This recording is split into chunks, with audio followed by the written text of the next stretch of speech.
Ijaz. That's really great. So hey, we're hoping to get some chairs, but we're just gonna be some dudes standing up here. But yeah, so we're trying to have a fireside chat. There's not really fire, it's not really cozy, but we're still gonna have that kind of vibe.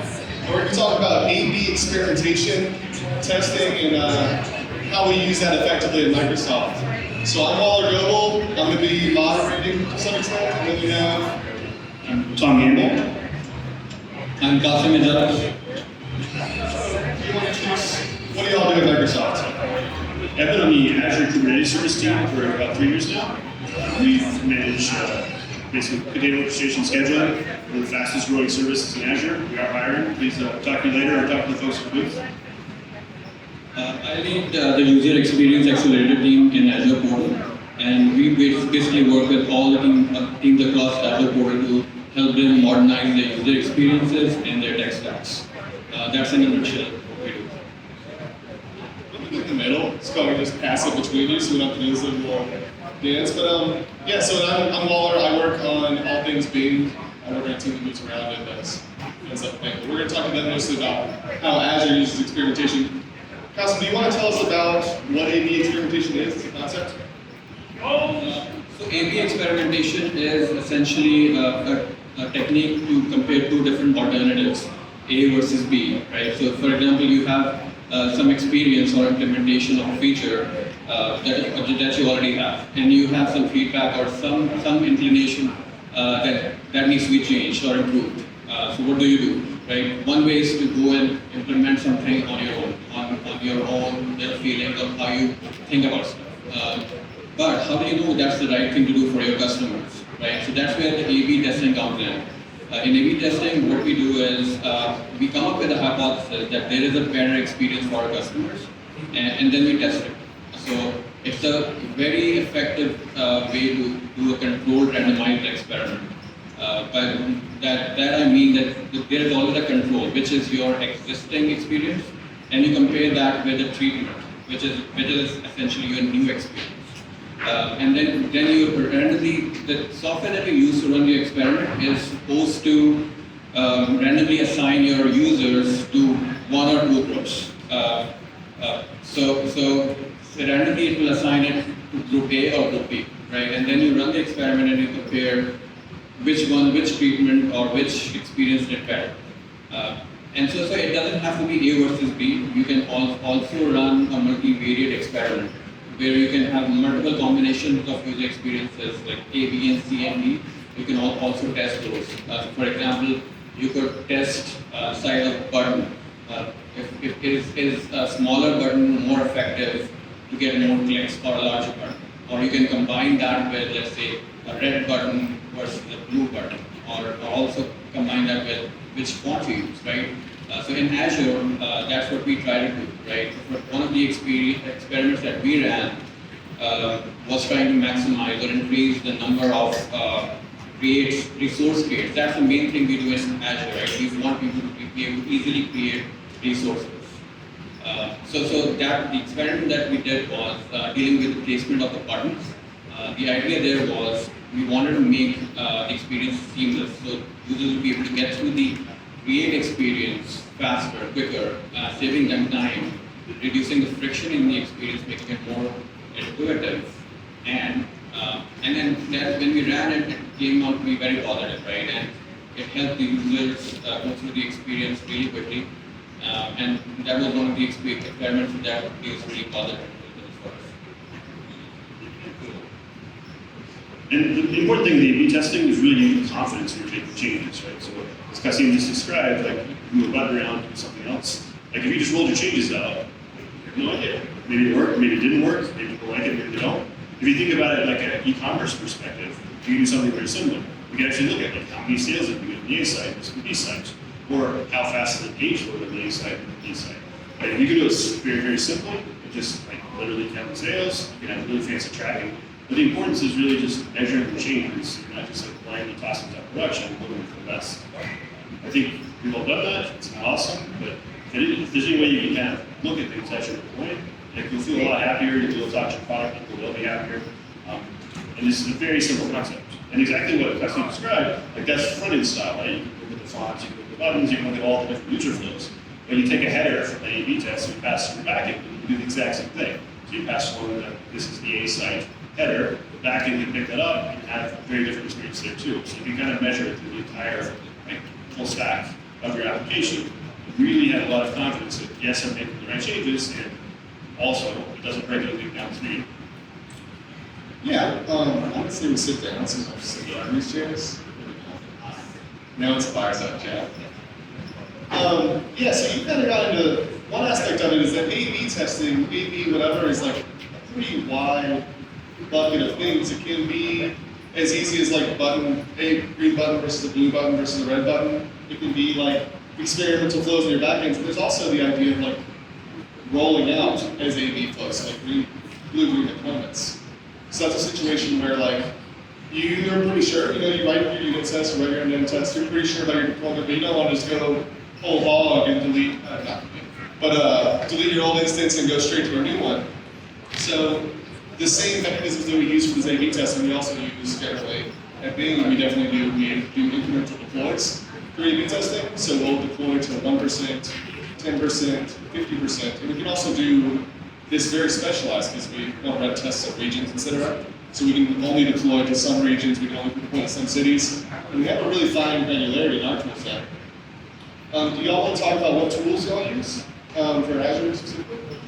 So in Azure, we have a Microsoft software called EXP, and that's what we use in Azure as well. And basically, it does all the hard work for you, right? So all you have to do is create an experiment in that tool and code it. And once you've done that, you start the experiment. Once the experiment is done, it generates a scorecard for you. Basically, what that tells you is how well did your treatments do, right? Which treatment influenced your success metrics the most. And that's where you kind of interpret the results once you've run the experiment. There are other tools that at the places that I've worked at, we've always had tools that were built in-house, but there are commercial products available also.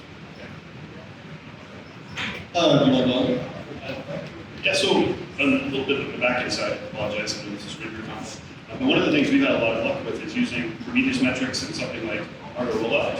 So you make your deployment, the first couple pods spin up, the first couple pieces of your application spin up, and you're actively tracking those metrics. If the metrics are good, awesome, you keep going more. If the metrics are bad, you just cut off the rollout and switch back right away. It's all automated, nobody's waking up in the middle of the night. It's been something that really adds confidence to deployments. The metrics are always being checked. If you see a problem, you just stop, go back. And if they look good, we keep going out. And if they're kind of in between, we can even roll out slower. So it gives you a lot of flexibility. That's obviously a very Kubernetes-centric example, but there's lots of ways to do that with front end also. And again, like I said, it's just all about confidence and making sure when you deploy something, you feel good about it. Nobody has to wake up in the middle of the night of, oh crap, the website isn't working. Because every single thing has got out of there. I never pushed bugs, so I never really had that experience. But yeah, for me, I was gonna say, as far as challenge, we're making it sound like A/B testing solves the world's problems. Have y'all had any challenges with A/B testing? Things that have made it makes things more complicated, problems it's introduced? Have you ever used an A/B testing that's like bad? Sure. I mean, we've had several challenges, right? I mean, so first of all, when you're getting started with it, when we started using experiments at Microsoft, we were pretty new. So one of the challenges was to educate the team, right? How you help them learn what experimentation is, and it's a very effective way to measure your success or failure on something you're trying to do. But it turns out that a lot of people haven't actually used it. So it's a very useful skill to learn. So that was something that we faced earlier on in my team, was to try to educate the team and try to make running experiments part of our overall developer workflow. And people sometimes object, right? Say, hey, why do I need to run an experiment? I just need to get this feature up, right? But that's where the importance of experimentation really comes in, which is to do the right thing for your customer, right? Be data-driven and be customer-obsessed. So that's my response to people, right? Hey, you are running an experiment. That's the reason you're running an experiment, right? And it's a really good way to get an early feedback on the work that you're doing, right? And to make adjustments instead of just waiting till the end and then realizing, hey, what you did doesn't really work for us. So that was one of the challenges we faced. The other is oftentimes we make the assumption that the metrics that we need, we already have. or we end up using too many metrics. So we have to really think in advance what we are trying to measure, right? Once we know that, that's the like most of the I have faith in, right? You already figure out what you want to measure, what your metrics should look like, and you won't focus on too many metrics because then you'll get false correlation, then you'll make false conclusions, right? So you need to know exactly which metrics you need and which ones you want to focus on. So those are the challenges that we've encountered, and always try to think about in advance, like those metrics that you want to focus on in advance, instead of, once, sometimes we've had these occurrences where we realize, hey, we wanted to measure this metric, but we didn't really capture it. So we had to go back and add it and then rerun the experiment. So yeah, I think those are some of the challenges. Another challenge or a mistake that we've seen made is sometimes people see the data come in real time, right?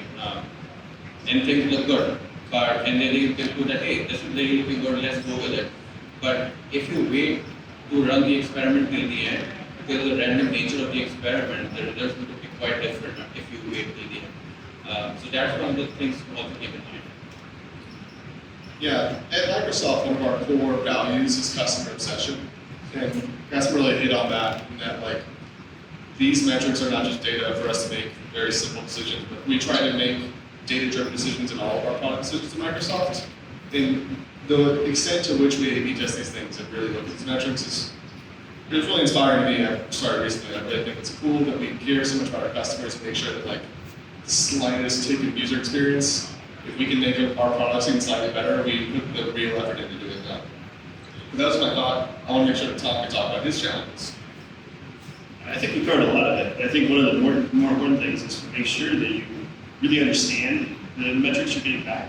It's easy to misinterpret things and be like, oh yeah, this is clearly better. This is the font we should use. And Comic Sans is good rolled out across all of Azure before you know it. You need to make sure that you're actually getting like a valid sample or statistically significant, whatever you want to do. Make sure you understand what's happening. One example that I remember years ago is the A/B test was split the way that the A was on newer hardware. So of course, page loads were faster. A is much better. You should totally go there. And then as soon as you go farther out, you realize, wait, it's the same as it always is. I think another thing I've seen is where it's picking up new customers that are going through the A test, or picking up certain regional geographic type things, and you see similar things where the page loads are not really equivalent, or the customer base is not the same, so the data you're getting back is actually not that great. So really making sure that not only you capture the metrics, but you understand how people get selected for the tests, ideally random, if not, at least understand what it means. So you're not making decisions on data that means something totally different, or maybe means nothing at all. Well, you said that. Another thing I thought of, I actually experienced this pretty recently. I was helping someone in their code base, and they had the problem of like, we're talking big picture, we're talking about the architecture of using A/B testing, but once you get the code, that code has to be written. And I've found in past jobs, it's really hard if you like really A/B testing, you have the one product area to really focus on. It gets filled up with feature flags, and you don't actually know what's going on sometimes. So it's really important to be purposeful in that regard as well, to make sure that you really know what you're testing for, and you make sure you're not putting any black boxes, things that you just really don't even know where you're going on anymore. I've done that. We had a situation at one of my previous employers where we turned a feature off by accident because we had 3 feature flags on, 1 feature flag off, just resulted in like, at the controller, just like, never mind, don't do anything. Similar experience at a major company that I'm not going to name, all the feature flags got flipped to off simultaneously during the update. And things didn't go well. So definitely make sure you're cognizant about the feature flags you have and you're cleaning up after yourself. It's not as fun, like 2 in the morning type thing to see all the feature flags enabled. I think they call that party mode. Yeah. That's another good point. So like in these flagging systems, I've worked in places that have like thousands of active flags. For example, my code base Bing is a mono repo. So you're going to have that many flags, so you really have to be diligent and have a culture around this testing, in which what we have at Microsoft, we're very insistent on it, so it's always on our minds. It's not like, oh, we rolled this feature out, yeah, it's fine, just leave it on. You really have to be a good denizen of your code community. Do you have any thoughts on that? Yes, exactly. Right. That's one of the things we also see. Once you add the feature flags, you have to be aware that that needs to be cleaned up as well. And that's also one of the challenges we face with developers, right? Now you have to go and clean up the code afterwards. And if you're doing too many experiments, you will end up with too many flags in your code base, and that just keeps adding up. And code will be a mess over time if you don't go back and clean it up. So yeah, with that. Boy, don't do that. I wouldn't say we were done. I was asking how long, but just making sure. As we are on Microsoft Talk, I hope you all learned a little bit about feature flags, but I kind of want to, we're here because we want to grow our community here in Atlanta. We have a big new office and we need some people to fill it. Can I ask y'all what your favorite part about working at Microsoft is? So, far and away, my favorite part about Microsoft is really the kind of welcoming and open culture. I'm not sure your experiences, but I've worked places where the senior, principal, expert developers are super unfriendly, very condescending to people coming in. And it makes for an environment where people that are transferring in or people who just graduated have a lot of difficulty learning. Or they learn and they leave because who wants to be in an environment where people are super grouchy and don't want to talk to you. I've not seen that at all at Microsoft. It's actually exactly the opposite. People are over the top, wanting to share what they know, wanting to help you learn, wanting to help you grow. I think that's something that you don't find everywhere. It's really refreshing to see the people that are the very, very deep experts in things wanting to share that knowledge with people. They're wanting to do lunch and learn sessions, wanting to do kind of pair programming, really reaching out to people as they're joining and saying, here's all the stuff I know, how can I help you? What are you interested in? What are the things you're working on? I haven't found that to be common in the industry. So if that is something that you are interested in and would like to be part of, that's definitely something that's part of the Microsoft culture, especially the Microsoft event culture, really being such a new office. Sure, I second everything Tom just said. Totally agree with that. I mean, it's an amazing place to work, and when I joined, everybody was very kind and friendly, and really made my onboarding process really easy. And that was my first impression, right, when I joined, and it's been excellent since then. And the other awesome thing about Microsoft is that we believe in one Microsoft, right? It's not multiple teams, just one. We want to work together, collaborate. So it's a very awesome collaborative culture that I love. And the other thing is that we really believe in growing people, helping them learn, right? And and we encourage that fully. And that's what I also really love about it. I agree with that completely. I've been a bit of a job hopper in my career. Everyone in tech is guilty of it to some extent, but everyone you talk to at Microsoft is nah, I think I'm just here for life. It's pretty sweet.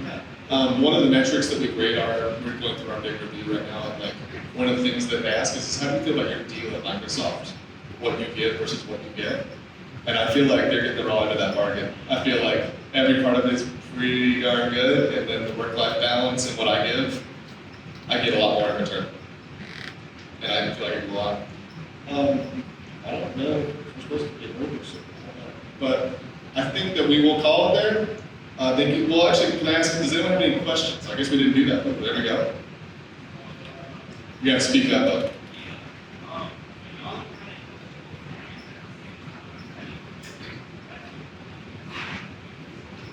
So the question was, when we're running multiple experiments, how do we make sure they don't crash? And honestly, that's a real problem, right? So exactly what I was talking about before, you want to make sure the signal you're getting actually is valid. One way to do that is have kind of sharded environments where we're only running a subset of environments for a certain geographic region or for a certain kind of user flow. But it's definitely a challenge. It's not something you can ignore. So when you're running multiple experiments, you want to make sure, exactly like what Tom said, how we want to run the experiment, we want to control. If there are dependencies, we want to account for those, right? We don't want to run overlapping experiments and then get conflicting results. So that's what we basically take into account. Yeah, sadly, you just have to think about it. It's quite annoying. Any other questions? That was a really good question. Ross? I've had a challenge with A/B testing in the past few years about how to do it. Somebody had too many people do A/B tests. You're going to have so many people who will paint the picture of what people are doing hard and bringing out production and figure it out. How do you, it's not a strictly agreement,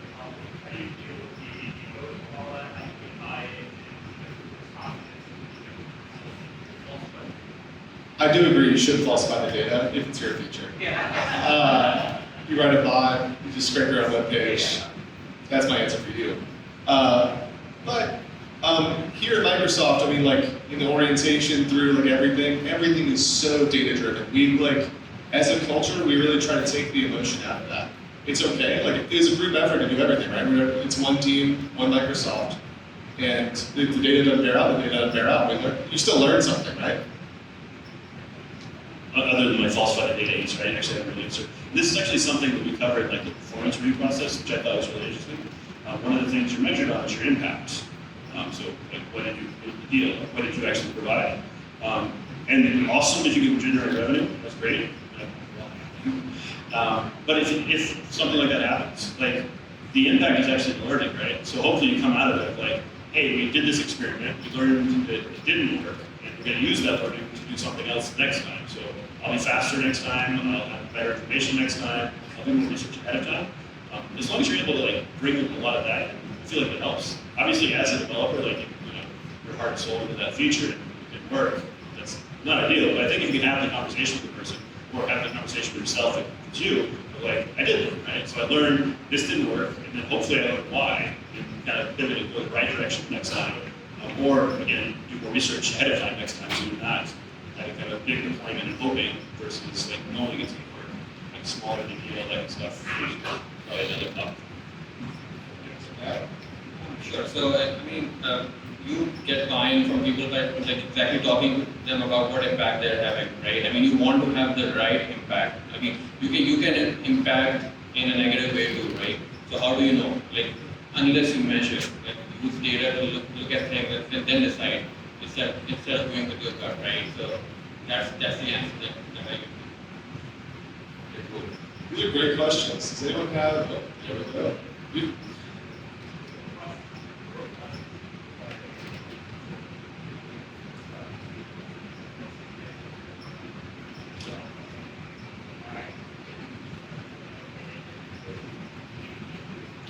So the question is, when are you allowed to remove a feature flag? When do you call it done? I mean, when we let the experiment run its course, right? It could be, I mean, depends on what type of experiment you are running. And then another important concept in experimentation is your user population, right? The user segments that you are trying to target, right? If your customer base is large enough, then you maybe need to run the experiment for a short period of time to get the sample data that you need to make the right decision, right?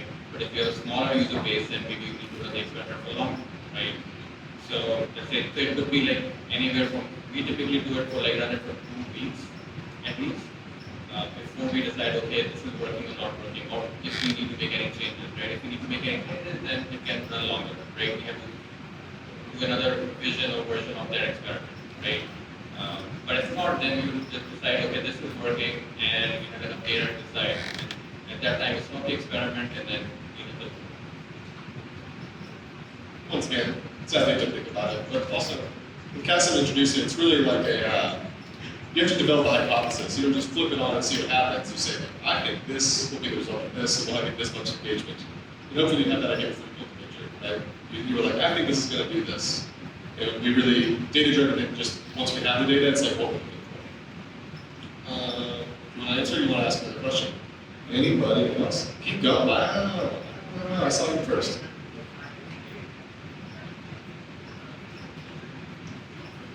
Are we able to apply A/B testing strategies to infrastructure? Yeah, so I think much like anything else, there is some challenges in the measurement, but for sure. So one of the things I've seen in the past, and I kind of alluded to it earlier, is as you roll things out, the A/B test could be like new infrastructure hardware, new infrastructure, scheduling or network, whatever. Just make sure that the flag directs all traffic to that new infrastructure, and you do the exact same thing we were talking about before. You can measure page loads, you can measure customer success, whatever it is. You're just making sure you're routing things appropriately, and just kind of doing a holistic measurement versus like measuring, if the font's better. And it works out really well, and I would highly recommend that. We didn't have time to talk about it, but this sort of aligns with like the idea of like blue-green testing, where you kind of can switch over to the other one once you feel good about it. This is just just a random thought I got during that. But like that's really one of the like for all the trouble we go through in our modern Kubernetes world, like the metrics you get out of it are one of the cooler things that you can just like really drill down, whereas you have to build that by hand anymore. I picked from over here, there were a lot of people, someone had their hand up over here. It was you.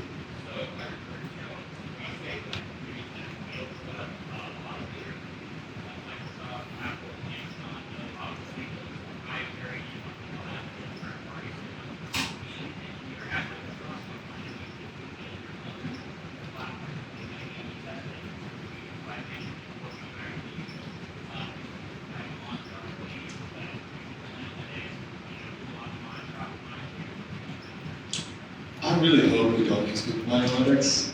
I can't say that we do, but that's just crossing my fingers.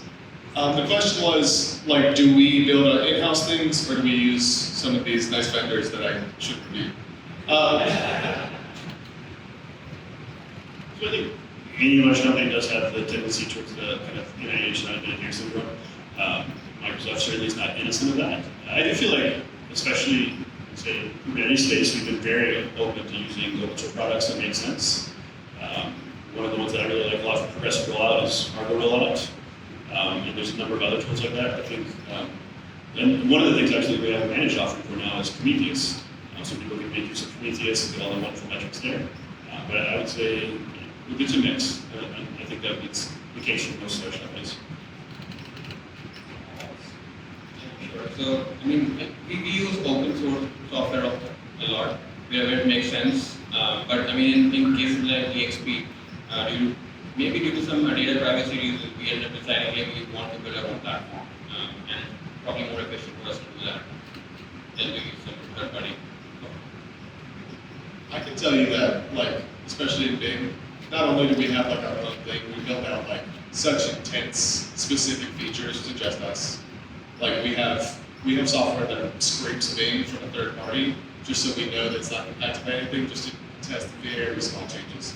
So like in reality, the nuance of what we need at our scale, I sound exactly like someone trying to justify building my own thing, but it's true. Last question.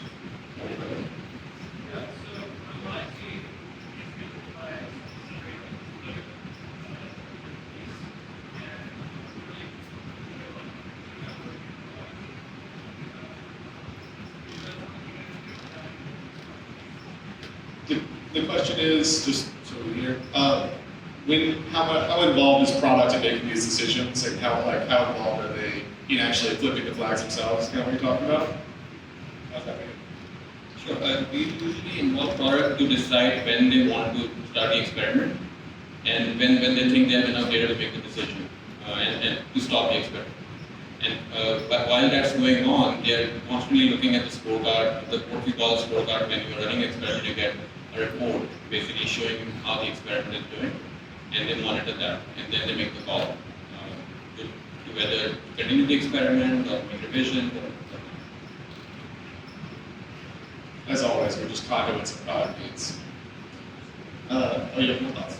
I had a flippant response, which was like, we don't let the product touch production, which is actually true. But more seriously, like one of the things I really enjoy is it's always a collaboration. So like we have good conversations about like, is this actually what we thought it did? Like, do we buy it? This is the feature we should move forward with, and that's a great collaboration between product and the development teams to really decide like what should happen. Can I get someone who runs this to tell me how much time we have left? Okay, you in the pink shirt. All right. We're gonna go till they kick us out. You all seem like, is everyone having fun? We gonna stop? Okay, we'll keep going. Serve with the glasses I like.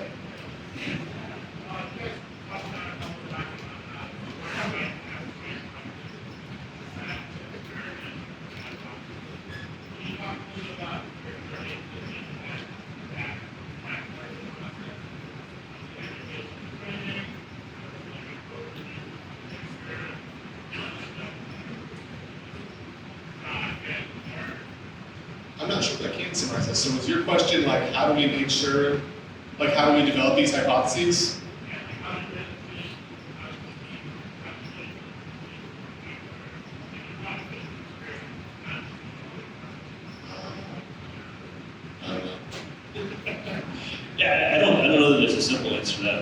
think part of it is the mindset, obviously. I'm not sure if that's the portion you're asking about. But certainly with the things that we work on, like we always try to go into it with I don't want to use the buzzwords, but like with a goal of what we're trying to achieve. And so it's 10% adoption of something or 15% reduction in the time it takes to do whatever.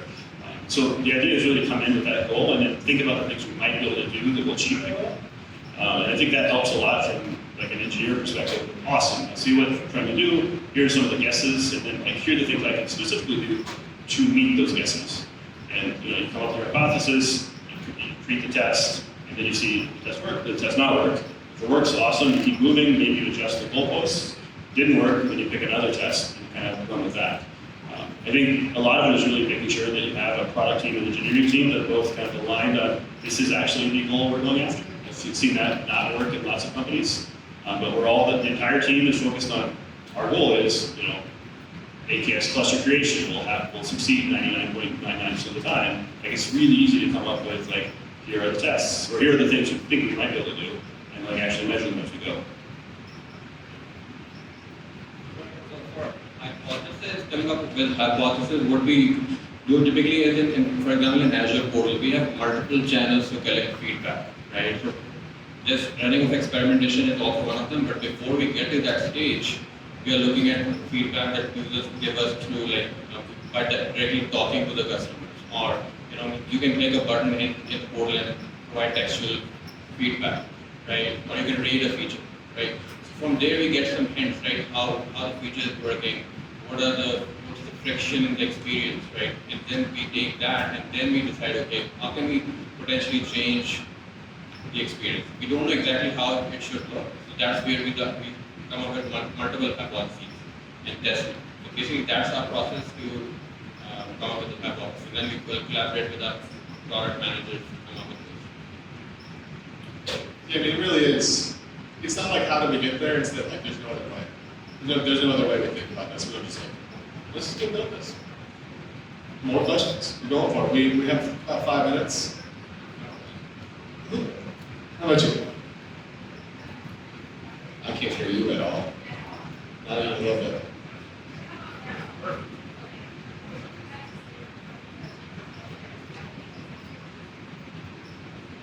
Favorite products that we worked on? Projects. I've only had one project. I've only worked here a little bit, but my first feature just went live. Can I ask an embarrassing question? Raise your hand if you use a Windows computer in your day-to-day life. Oh, that's way more than I thought. Thank goodness. So,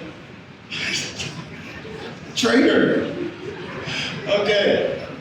If you look at your Windows computer in the bottom left corner, in the little search box, and you see the little pictures of these new gleams, that's my new feature. And I can say it's one of my favorite features I've ever worked on, because like, I've had 3 people, two times. It's just crazy that we have the metrics, billions of people look at it. And that's really, doesn't help me sleep at night, but it is kind of cool.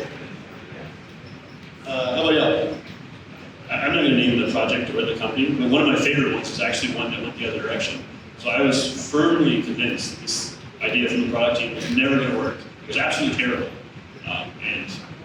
Being a good engineer, went ahead and developed it, rolled it out, put it on the website, and it was amazing. Like huge sales lift. If I told you it was, you probably used it, and it just blew my mind. But it was a wonderful thing. Like we actually could test the thing, and it was kind of shady at first. Like it sort of worked, but people used it. And it was amazing. And it rolled out, nationwide, and people used it all the time.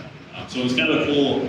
Like it wasn't what I wanted to do. I didn't think it would work, but we were actually able to get data, prove that it worked, and then really invest the engineering time to make it awesome versus just kind of makeshift.